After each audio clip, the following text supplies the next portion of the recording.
دوستو اس ویڈیو میں الہاد اور ایمان میں چھڑی جنگ کا سب سے اہم مسئلہ ڈسکس کیا جانے والا ہے، تو چلیے چلتے ہیں ویڈیو کی جانب۔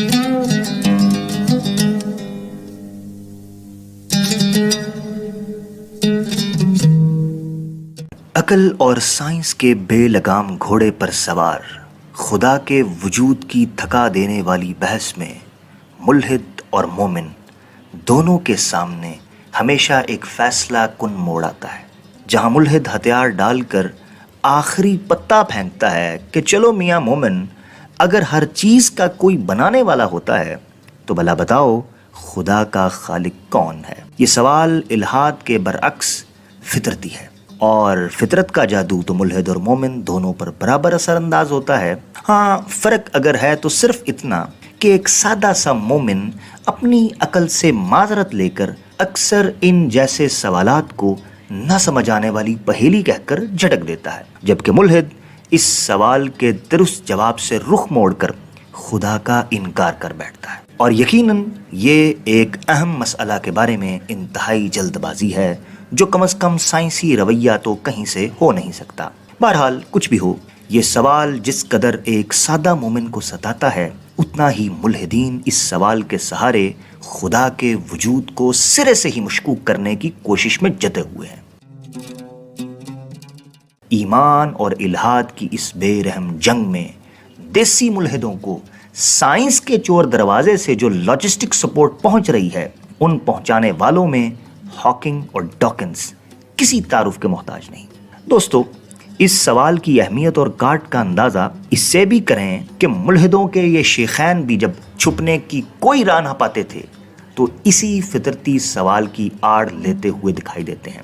ہاکنگ اپنی کتاب دی گرینڈ ڈیزائن اور ڈاکنز دی گاڈ ڈیلوژن میں وجود خدا کے فطرتی دلائل کا مقابلہ اسی ایک فطرتی سوال سے کرتے ہیں۔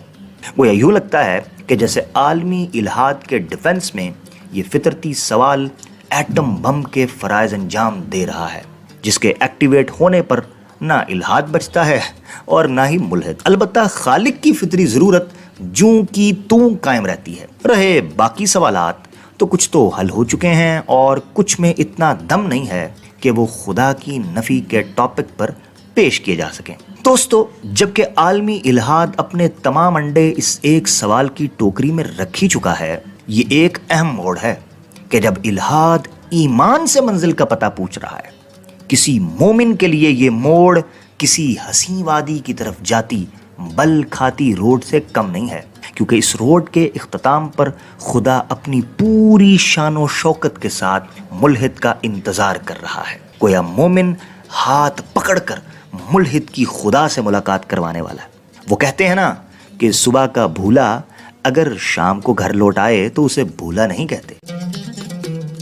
خدا کا خالق کون؟ اس سوال کا جواب ہے تو بہت آسان اور سیدھا سا، جیسا کہ ڈاکنز سے ڈیبیٹ کرتے ہوئے آکسفورڈ یونیورسٹی میں ریاضی کے پروفیسر جان لینکس نے کہا تھا کہ خدا کہتے ہی اس کو ہیں جو مخلوق نہ ہو، یعنی خدا کا بنیادی تصور ہی یہ ہے کہ خدا بنا کسی خالق، زمان، مکان اور مواد کے اپنا وجود رکھتا ہے، جسے ڈاکٹر ذاکر نائک نے ایک ملحد کے پوچھنے پر بہترین مثال سے ایکسپلین کیا تھا کہ خدا کا خالق کون ہے۔ یہ سوال کرنا بالکل ایسے ہی ہے کہ جیسے آپ یہ کہیں کہ بلال نے بچہ جنا، بتائیں وہ میل ہے یا فیمیل، یعنی لڑکا ہے لڑکی، جبکہ یہ ایک مسلمہ حقیقت ہے کہ مرد کی فطرت ہی نہیں کہ وہ بچہ جنے، کہ جا کہ ہم ایسی تفصیل دریافت کریں۔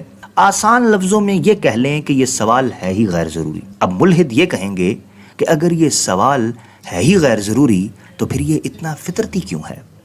تو اس کو سمپلی یوں سمجھیں کہ حضرت انسان اشیاء کی معرفت اور حقیقت کا ادراک بالعموم موجودات یا محسوسات پر قیاس کے ذریعے کرتا ہے۔ یہ عمل یوں لاشعوری طور پر ہوتا ہے کہ ہم حقائق کی دریافت کا واحد یا مستند ذریعہ بس فطرت کو ہی مان لیتے ہیں، جبکہ انسانی شعور کا محدود ہونا بھی خود عین فطرت ہے۔ ایسے سائنسی حقائق کی ایک بھرمار ہے، جیسے کوانٹم فزکس، ٹائم اور بلیک ہولز وغیرہ، جو انسانی شعور کو گھما کر رکھتے ہیں، حقیقت میں نہ سمجھ آنے والی فطرت کا ہی ایک ٹکڑا ہے۔ ایک عام انسان یا تو خاموشی سے ان بھول بھلیوں پر ایمان رکھ لیتا ہے یا پھر رازوں کو سمجھنے کی جستجو میں مارا مارا پھرتا رہتا ہے۔ کچھ یہی حال اس سوال کے جواب کی تلاش میں نکلنے والے سر پھرے کا بھی ہوتا ہے، جسے اگر چائنیز پی کے کہا جائے تو غلط نہ ہوگا۔ اسی لیے تو میرے پیارے آقا محمد رسول اللہ صلی اللہ علیہ وسلم نے اس سوال کو غلط نہیں کہا تھا، بلکہ جواب حاصل کرنے کی ضد کو غلط کہا تھا۔ اب جب کہ ہم یہ سمجھ چکے ہیں کہ اس سوال کا حقیقی جواب بھی سائنس کے ان بہت سے مفروضوں کی طرح ہے کہ جن کو حقیقت تو تسلیم کیا جاتا ہے، لیکن ان کی کمپلیٹ انڈرسٹینڈنگ کا دعویٰ آج تک کسی نے نہیں کیا۔ میرے ایک دوست ماہر نفسیات تھے، ان کا کہنا تھا کہ اگر کبھی کسی پاگل سے بحث میں الجھ جاؤ تو بفرض محال کا فارمولا اپلائی کرو اور اس کی بات کو مانتے ہوئے اس کی غلطی کو ثابت کر دو۔ یعنی اس کو یہ لگنا چاہیے کہ جیسے آپ اس کو ٹھیک سمجھ رہے ہیں، لیکن اس کی بات پر آپ کے کچھ سوالات بھی ہیں۔ بس وہ سوالات اس کی عقل کو جھنجھوڑ کر رکھ دینے چاہیے، جن کا جواب وہ نہ دے سکے اور مجبوراً اسے اپنی غلطی تسلیم کرنی پڑے گی۔ بالکل اسی طرح اس سوال کو بھی ڈیل کرنا ہوگا۔ اگر سوال کرنے والا مومن ہو تو اس کے لیے یہ چیز کافی ہے، خدا کے تصور میں یہ چیز بیٹھتی ہی نہیں کہ خدا کا بھی کوئی خالق ہو۔ رہے مقلد ملحد صاحب تو جناب کے سوال کو مانتے ہوئے for the sake of argument تسلی سے گفتگو کر لیتے ہیں اور سمجھنے کی کوشش کرتے ہیں کہ اگر خدا کا بھی کوئی خالق مان لیا جائے تو اس میں اصل مسئلہ ہے کیا۔ ایک دفعہ گاندھی صاحب سے اسی طرح کا سوال کیا گیا۔ انہوں نے جو بات کہی وہ اس سوال کا فی الوقت ایک اچھا جواب تھا۔ ان کا کہنا تھا کہ یہ مفروضہ کہ خدا کا بھی کوئی خالق ہوگا، خدا کے انکار کا عذر کیسے بن سکتا ہے، کیونکہ اگر اس مفروضے کو مان بھی لیا جائے تو ہم فوراً اس خالق کو خدا مان لیں گے جس نے ایک ایسے خدا کو بنایا ہو جو کہ خود مخلوق ہو۔ اور یہی دعوتی سٹائل حقیقت یہ ہے کہ قرآن میں امام الموحدین ابراہیم علیہ السلام کے متعلق مذکور ہے۔ دوسری بات جو گاندھی صاحب نے کی وہ بھی بہت عمدہ تھی کہ سر دستوں کائنات کا وجود سامنے ہے اور اس کائنات کے مخلوق ہونے میں تو کوئی دوسری رائے نہ ہے اور نہ ہی ہو سکتی ہے۔ رہا خدا کے مخلوق ہونے کا مفروضہ، تو جب خدا کو بطور وجود سامنے لایا جائے گا تو تبھی فیصلہ کیا جا سکے گا کہ آیا یہ مخلوق ہے بھی یا نہیں۔ گاندھی صاحب کی یہ بات انتہائی معقول اور سائنسی مزاج کے عین مطابق ہے، کیونکہ کسی وجود کا تجزیہ سائنس اور انسانی عقل حتمی طور پر تبھی کر سکتے ہیں جب وہ وجود یا پھر اس جیسا کوئی وجود سائنس کی لیبارٹری میں معائنہ کے لیے میسر ہو۔ 8ویں صدی ہجری کے مشہور متکلم ابن تیمیہ نے اپنے ایک رسالہ التدمریہ میں خدا کے بے مثل ہونے سے کچھ ایسا ہی استدلال کیا کہ جب خدا جیسا کوئی ہے ہی نہیں تو خدا کو دوسری مخلوقات پر قیاس کرنا خدا کو سمجھنے کی غیر منطقی اپروچ ہے۔ دوستو، یہ باتیں آپ کو چاہے کتنی ہی معقول لگتی ہوں، لیکن مقلد ملحد صاحبان کی بپھری ہوئی عقل کسی طور ان کی معقولیت کو ہضم نہیں کر پاتی۔ اسی لیے ملحد کی غافل فکر کو اپنے اس فارمولے یعنی for the sake of argument سے چت کرنا ہوگا۔ تو چلیں مقلد ملحد سے دو دو ہاتھ ہو جائیں۔ جناب پیارے ملحد، آپ بھی مانتے ہی ہوں گے اور اگر انکار کریں گے تو بی سائنس ہماری گواہی دینے کو تیار ہیں کہ آج سے 13.8 ارب سال پہلے نہ تو چاچا ٹائم تھا اور نہ چاچی سپیس اور نہ ہی ماموں میٹر۔ اب اگر ایسا ہی تھا تو بھلا خدا کب، کہاں اور کس مواد سے تخلیق کیا گیا؟ کسی مخلوق کو بنانے کے لیے جگہ، وقت اور خام مٹیریل درکار ہوتا ہے۔ آئیں آپ کو مثال سے سمجھاتے ہیں۔ میری طرح آپ میں سے بھی بہت سے دوستوں کو پیزا پسند ہوگا۔ اب ایک سمال سائز پیزا بنانے کے لیے ایک اوون میں خاص مقدار اور ترتیب میں خام مواد کو 8 سے 15 منٹ درکار ہوتے ہیں، تب جا کر ایک مزیدار پیزا تیار ہوتا ہے جو ہم خوب مزے لے لے کر کھاتے ہیں۔ اب ایسی کائنات کہ انسان کے لیے جس کے ایک کنارے پر تو کجا ایک سیارے سے دوسرے سیارے پر سفر کرنا فی الحال کسی معجزے سے کم نہ ہو، ایسی کائنات کے خالق کو اگر خود مخلوق مان لیا جائے تو اس کی تخلیق اور خالق کی کیفیت کیا ہوگی، اور ایسی تخلیق کو عقل اور سائنس کن بنیادوں پر قبول کرے گی؟ کچھ ایسے ہی سوالات ہم نے ایک ملحد سے دوران گفتگو پوچھے تھے، جن کو سنتے ہی ملحد صاحب کی حالت غیر ہو گئی تھی۔ خیر، ایک اور اہم مسئلہ جو اس مفروضے کو ماننے کے نتیجے میں للکار کر میدان میں کود پڑتا ہے وہ ہے کبھی نہ ختم ہونے والا ایک سلسلہ، ایک لامتناہی تکرار، خالق کا خالق کون، خالق کا خالق کون، اور بس پھر شروع ہو جاؤ، ملحد جہاں تھک جائے بس وہی مومن کا خدا ہوگا۔ یہ لامتناہی سلسلہ محال بھی ہے اور اس کی کوئی حقیقی مثال موجود کائنات میں تو کم از کم ملتی ہی نہیں ہے۔ اب ہمارے پاس سوائے خالق کے وجود کو تسلیم کرنے کے کچھ معقول نہیں بچا۔ خدا کا مخلوق ہونا اس کو خدائی دائرے سے باہر کر دیتا ہے، اور پھر اعتراضات کا ایسا سونامی آتا ہے جس کا سامنا سوائے ملحد کی ضد کے اور کوئی چیز نہیں کر سکتی۔ انہی بھول بھلائیوں سے بچانے کے لیے اور انسانی توانائی کو فقط کار خیر میں مصروف رکھنے کے لیے ہی آپ صلی اللہ علیہ وآلہ وسلم نے اس سوال کی بجائے جواب حاصل کرنے کی ضد کو صحیح لا حاصل ٹھہرایا تھا۔ اب بھی اگر کوئی ملحد ضد پر اڑا رہے تو اسے بس ہم یہی کہیں گے کہ واہ میاں، خود کے خالق کو تو مانتے نہیں اور خدا کے خالق پر اڑے بیٹھے ہو۔ سبحان اللہ۔ تو چلے ملتے ہیں کسی اور ویڈیو میں، تب تک کے لیے اپنا اور دوستوں کا خیال رکھیے گا۔ چینل کو دل کرے تو سبسکرائب کر لیجئے گا، دعاؤں میں یاد رکھیے گا۔ فی امان اللہ، اللہ حافظ۔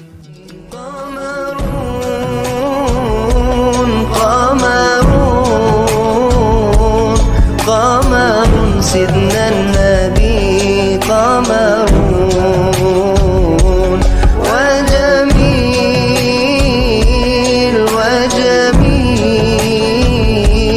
وجميل سيدنا النبي وجميل۔ میں ہوں عامر حق اور آپ دیکھ رہے ہیں آواز حق۔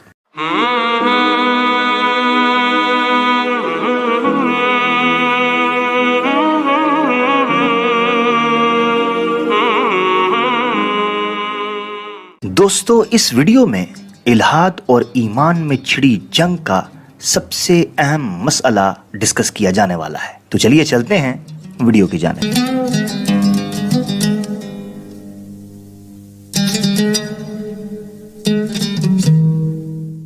عقل اور سائنس کے بے لگام گھوڑے پر سوار خدا کے وجود کی تھکا دینے والی بحث میں ملحد اور مومن دونوں کے سامنے ہمیشہ ایک فیصلہ کن موڑ آتا ہے، جہاں ملحد ہتھیار ڈال کر آخری پتا پھینکتا ہے کہ چلو میاں مومن، اگر ہر چیز کا کوئی بنانے والا ہوتا ہے تو بھلا بتاؤ خدا کا خالق کون ہے؟ یہ سوال الہاد کے برعکس فطرتی ہے، اور فطرت کا جادو تو ملحد اور مومن دونوں پر برابر اثر انداز ہوتا ہے۔ ہاں، فرق اگر ہے تو صرف اتنا کہ ایک سادہ سا مومن اپنی عقل سے معذرت لے کر اکثر ان جیسے سوالات کو نہ سمجھ آنے والی پہیلی کہہ کر جھٹک دیتا ہے، جبکہ ملحد اس سوال کے درست جواب سے رخ موڑ کر خدا کا انکار کر بیٹھتا ہے۔ اور یقیناً یہ ایک اہم مسئلہ کے بارے میں انتہائی جلد بازی ہے جو کم از کم سائنسی رویہ تو کہیں سے ہو نہیں سکتا۔ بہرحال کچھ بھی ہو، یہ سوال جس قدر ایک سادہ مومن کو ستاتا ہے، اتنا ہی ملحدین اس سوال کے سہارے خدا کے وجود کو سرے سے ہی مشکوک کرنے کی کوشش میں جتے ہوئے ہیں۔ ایمان اور الہاد کی اس بے رحم جنگ میں دیسی ملحدوں کو سائنس کے چور دروازے سے جو لاجسٹک سپورٹ پہنچ رہی ہے، ان پہنچانے والوں میں ہاکنگ اور ڈاکنز کسی تعارف کے محتاج نہیں۔ دوستو، اس سوال کی اہمیت اور کاٹ کا اندازہ اس سے بھی کریں کہ ملحدوں کے یہ شیخین بھی جب چھپنے کی کوئی راہ نہ پاتے تھے تو اسی فطرتی سوال کی آڑ لیتے ہوئے دکھائی دیتے ہیں۔ ہاکنگ اپنی کتاب دی گرینڈ ڈیزائن اور ڈاکنز دی گاڈ ڈیلوژن میں وجود خدا کے فطرتی دلائل کا مقابلہ اسی ایک فطرتی سوال سے کرتے ہیں۔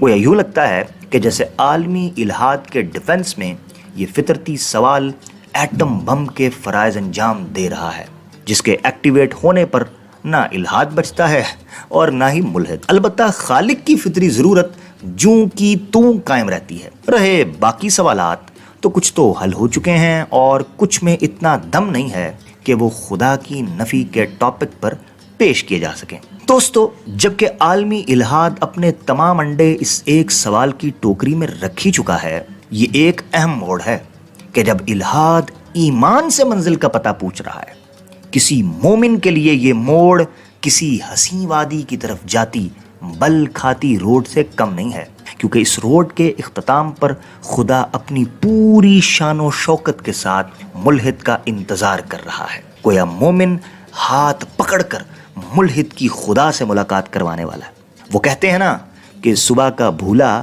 اگر شام کو گھر لوٹ آئے تو اسے بھولا نہیں کہتے۔ خدا کا خالق کون؟ اس سوال کا جواب ہے تو بہت آسان اور سیدھا سا، جیسا کہ ڈاکنز سے ڈیبیٹ کرتے ہوئے آکسفورڈ یونیورسٹی میں ریاضی کے پروفیسر جان لینکس نے کہا تھا کہ خدا کہتے ہی اس کو ہیں جو مخلوق نہ ہو، یعنی خدا کا بنیادی تصور ہی یہ ہے کہ خدا بنا کسی خالق، زمان، مکان اور مواد کے اپنا وجود رکھتا ہے، جسے ڈاکٹر ذاکر نائک نے ایک ملحد کے پوچھنے پر بہترین مثال سے ایکسپلین کیا تھا کہ خدا کا خالق کون ہے۔ یہ سوال کرنا بالکل ایسے ہی ہے کہ جیسے آپ یہ کہیں کہ بلال نے بچہ جنا، بتائیں وہ میل ہے یا فیمیل، یعنی لڑکا ہے لڑکی، جبکہ یہ ایک مسلمہ حقیقت ہے کہ مرد کی فطرت ہی نہیں کہ وہ بچہ جنے، کہ جا کے ہم ایسی تفصیل دریافت کریں۔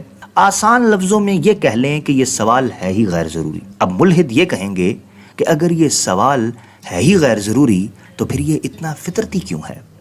تو اس کو سمپلی یوں سمجھیں کہ حضرت انسان اشیاء کی معرفت اور حقیقت کا ادراک بالعموم موجودات یا محسوسات پر قیاس کے ذریعے کرتا ہے۔ یہ عمل یوں لاشعوری طور پر ہوتا ہے کہ ہم حقائق کی دریافت کا واحد یا مستند ذریعہ بس فطرت کو ہی مان لیتے ہیں، جبکہ انسانی شعور کا محدود ہونا بھی خود عین فطرت ہے۔ ایسے سائنسی حقائق کی ایک بھرمار ہے، جیسے کوانٹم فزکس، ٹائم اور بلیک ہولز وغیرہ، جو انسانی شعور کو گھما کر رکھتے ہیں، حقیقت میں نہ سمجھ آنے والی فطرت کا ہی ایک ٹکڑا ہے۔ ایک عام انسان یا تو خاموشی سے ان بھول بھلیوں پر ایمان رکھ لیتا ہے یا پھر رازوں کو سمجھنے کی جستجو میں مارا مارا پھرتا رہتا ہے۔ کچھ یہی حال اس سوال کے جواب کی تلاش میں نکلنے والے سر پھرے کا بھی ہوتا ہے، جسے اگر چائنیز پی کے کہا جائے تو غلط نہ ہوگا۔ اسی لیے تو میرے پیارے آقا محمد رسول اللہ صلی اللہ علیہ وسلم نے اس سوال کو غلط نہیں کہا تھا، بلکہ جواب حاصل کرنے کی ضد کو غلط کہا تھا۔ اب جب کہ ہم یہ سمجھ چکے ہیں کہ اس سوال کا حقیقی جواب بھی سائنس کے ان بہت سے مفروضوں کی طرح ہے کہ جن کو حقیقت تو تسلیم کیا جاتا ہے، لیکن ان کی کمپلیٹ انڈرسٹینڈنگ کا دعویٰ آج تک کسی نے نہیں کیا۔ میرے ایک دوست ماہر نفسیات تھے، ان کا کہنا تھا کہ اگر کبھی کسی پاگل سے بحث میں الجھ جاؤ تو بفرض محال کا فارمولا اپلائی کرو اور اس کی بات کو مانتے ہوئے اس کی غلطی کو ثابت کر دو، یعنی اس کو یہ لگنا چاہیے کہ جیسے آپ اس کو ٹھیک سمجھ رہے ہیں، لیکن اس کی بات پر آپ کے کچھ سوالات بھی ہیں، بس وہ سوالات اس کی عقل کو جھنجھوڑ کر رکھ دینے چاہیے، جن کا جواب وہ نہ دے سکے اور مجبوراً اسے اپنی غلطی تسلیم کرنی پڑے گی۔ بالکل اسی طرح اس سوال کو بھی ڈیل کرنا ہوگا۔ اگر سوال کرنے والا مومن ہو تو اس کے لیے یہ چیز کافی ہے، خدا کے تصور میں یہ چیز بیٹھتی ہی نہیں کہ خدا کا بھی کوئی خالق ہو۔ رہے مقلد ملحد صاحب تو جناب کے سوال کو مانتے ہوئے for the sake of argument تسلی سے گفتگو کر لیتے ہیں اور سمجھنے کی کوشش کرتے ہیں کہ اگر خدا کا بھی کوئی خالق مان لیا جائے تو اس میں اصل مسئلہ ہے کیا۔ ایک دفعہ غامدی صاحب سے اسی طرح کا سوال کیا گیا، انہوں نے جو بات کہی وہ اس سوال کا فی الوقت ایک اچھا جواب تھا۔ ان کا کہنا تھا کہ یہ مفروضہ کہ خدا کا بھی کوئی خالق ہوگا، خدا کے انکار کا عذر کیسے بن سکتا ہے، کیونکہ اگر اس مفروضے کو مان بھی لیا جائے تو ہم فوراً اس خالق کو خدا مان لیں گے جس نے ایک ایسے خدا کو بنایا ہو جو کہ خود مخلوق ہو۔ اور یہی دعوتی سٹائل، حقیقت یہ ہے کہ قرآن میں امام الموحدین ابراہیم علیہ السلام کے متعلق مذکور ہے۔ دوسری بات جو غامدی صاحب نے کی وہ بھی بہت عمدہ تھی کہ سر دست و کائنات کا وجود سامنے ہے اور اس کائنات کے مخلوق ہونے میں تو کوئی دوسری رائے نہ ہے اور نہ ہی ہو سکتی ہے۔ رہا خدا کے مخلوق ہونے کا مفروضہ، تو جب خدا کو بطور وجود سامنے لایا جائے گا تو تبھی فیصلہ کیا جا سکے گا کہ آیا یہ مخلوق ہے بھی یا نہیں۔ غامدی صاحب کی یہ بات انتہائی معقول اور سائنسی مزاج کے عین مطابق ہے، کیونکہ کسی وجود کا تجزیہ سائنس اور انسانی عقل حتمی طور پر تبھی کر سکتے ہیں جب وہ وجود یا پھر اس جیسا کوئی وجود سائنس کی لیبارٹری میں معائنہ کے لیے میسر ہو۔ 8ویں صدی ہجری کے مشہور متکلم ابن تیمیہ نے اپنے ایک رسالہ التدمریہ میں خدا کے بے مثل ہونے سے کچھ ایسا ہی استدلال کیا کہ جب خدا جیسا کوئی ہے ہی نہیں تو خدا کو دوسری مخلوقات پر قیاس کرنا خدا کو سمجھنے کی غیر منطقی اپروچ ہے۔ دوستو، یہ باتیں آپ کو چاہے کتنی ہی معقول لگتی ہوں، لیکن مقلد ملحد صاحبان کی بپھری ہوئی عقل کسی طور ان کی معقولیت کو ہضم نہیں کر پاتی۔ اسی لیے ملحد کی غافل فکر کو اپنے اس فارمولے یعنی for the sake of argument سے چت کرنا ہوگا۔ تو چلیں مقلد ملحد سے دو ہاتھ ہو جائیں۔ جناب پیارے ملحد، آپ بھی مانتے ہی ہوں گے اور اگر انکار کریں گے تو بی سائنس ہماری گواہی دینے کو تیار ہیں کہ آج سے 13.8 ارب سال پہلے نہ تو چاچا ٹائم تھا اور نہ چاچی سپیس اور نہ ہی ماموں میٹر۔ اب اگر ایسا ہی تھا تو بھلا خدا کب، کہاں اور کس مواد سے تخلیق کیا گیا؟ کسی مخلوق کو بنانے کے لیے جگہ، وقت اور خام مٹیریل درکار ہوتا ہے۔ آئیں آپ کو مثال سے سمجھاتے ہیں۔ میری طرح آپ میں سے بھی بہت سے دوستوں کو پیزا پسند ہوگا۔ اب ایک سمال سائز پیزا بنانے کے لیے ایک اوون میں خاص مقدار اور ترتیب میں خام مواد کو 8 سے 15 منٹ درکار ہوتے ہیں، تب جا کر ایک مزیدار پیزا تیار ہوتا ہے جو ہم خوب مزے لے لے کر کھاتے ہیں۔ اب ایسی کائنات کہ انسان کے لیے جس کے ایک کنارے پر تو کجا ایک سیارے سے دوسرے سیارے پر سفر کرنا فی الحال کسی معجزے سے کم نہ ہو، ایسی کائنات کے خالق کو اگر خود مخلوق مان لیا جائے تو اس کی تخلیق اور خالق کی کیفیت کیا ہوگی؟ اور ایسی تخلیق کو عقل اور سائنس کن بنیادوں پر قبول کرے گی؟ کچھ ایسے ہی سوالات ہم نے ایک ملحد سے دوران گفتگو پوچھے تھے، جن کو سنتے ہی ملحد صاحب کی حالت غیر ہو گئی تھی۔ خیر، ایک اور اہم مسئلہ جو اس مفروضے کو ماننے کے نتیجے میں للکار کر میدان میں کود پڑتا ہے، وہ ہے کبھی نہ ختم ہونے والا ایک سلسلہ،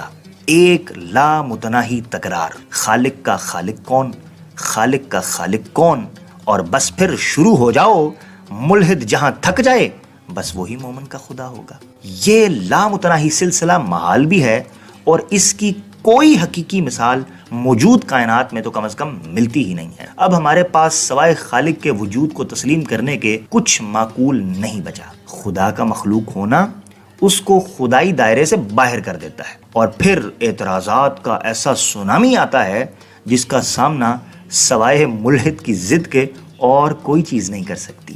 انہی بھول بھلائیوں سے بچانے کے لیے اور انسانی توانائی کو فقط کار خیر میں مصروف رکھنے کے لیے ہی آپ صلی اللہ علیہ وآلہ وسلم نے اس سوال کی بجائے جواب حاصل کرنے کی ضد کو صحیح لا حاصل ٹھہرایا تھا۔ اب بھی اگر کوئی ملحد ضد پر اڑا رہے تو اسے بس ہم یہی کہیں گے کہ واہ میاں، خود کے خالق کو تو مانتے نہیں اور خدا کے خالق پر اڑے بیٹھے ہو۔ سبحان اللہ۔ تو چلے ملتے ہیں کسی اور ویڈیو میں، تب تک کے لیے اپنا اور دوستوں کا خیال رکھیے گا۔ چینل کو دل کرے تو سبسکرائب کر لیجئے گا، دعاؤں میں یاد رکھیے گا۔ فی امان اللہ، اللہ حافظ۔